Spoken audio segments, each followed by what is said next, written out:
హైందవ సైన్య సంస్థ అధ్యక్షుడిని. ఈరోజు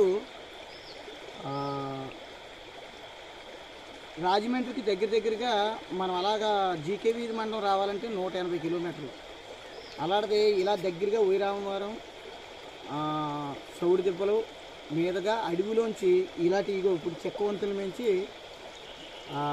ఈ అడవి మయంగా వెళ్ళవలసి వస్తుంది. ఎందుకు ఇంత దూరం రావాలంటే అమాయకమైన ఆదివాసులు, గిరిజన బిడ్డలైన వీళ్ళందరినీ క్రైస్తవ మతంలోకి మార్చడానికి ఈ క్రైస్తవ మతమాఫియా చాన్నాళ్ళ కిందటి ఇలాంటి ప్రాంతాలు తిరుగుతున్నాయి. వాళ్ళకి విదేశాల నుంచి డబ్బులు వస్తున్నాయి కాబట్టి వాళ్ళు చేయగలుగుతున్నారు.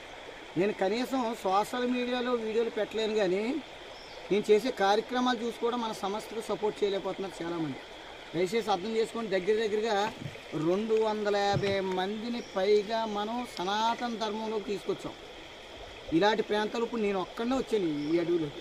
కాకపోతే ఇక్కడికి చిన్నగ్రహారం నుంచి కుర్రోళ్ళు ఇద్దరిని, మోహను వాళ్ళ తమ్ముడు గోవింద్ ఇద్దరిని నా కోసం కొంత దూరం వచ్చారు. ఒక 30-40 కిలోమీటర్లు ఎదురుకొచ్చి నాతో జర్నీ చేస్తున్నారు.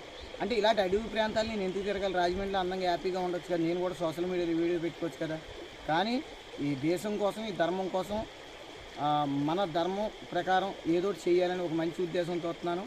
ఇలాంటి సంకల్పాలను మీరు కూడా నాతో పాటు సపోర్ట్ చేయాలనుకుంటే మన సంస్థని మరింత ముందుకు తీసుకెళ్ళేలాగా ఆర్థికంగా మీ వంతు సహకారం అందించాలని వీడియో చేస్తున్నాను. చూడండి, ఇలాంటి ప్రాంతాలు, ఈ అడవి ప్రాంతాలు ఎంత దారుణంగా ఉంటాయి. నేను ఒకసారి నైట్ టైం వెళ్ళినప్పుడు కూడా కొన్ని విషయాల్లో పోలీసులతో కూడా ఫేస్ చేయవలసి వస్తుంది.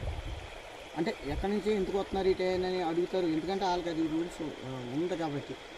ఇలాంటి భయంకరమైన ప్రదేశాల్లో తిరుగుతున్నాం. ఎవరైతే అమాయకులు ఉన్నారో వాళ్ళందరినీ మతం మారకుండా, మతం మారిన వాళ్ళు మళ్ళీ మన సనాతన ధర్మంలో తీసుకురావడానికి అనేక ప్రయత్నాలు చేస్తున్నాను. ఈ దేశం కోసం, ధర్మం కోసం ఆలోచించే ప్రతి ఒక్కరూ మా హైందవ సైన్యం సంస్థ కోసం కూడా ఆలోచించాలని కోరుకుంటూ జై శ్రీరామ్.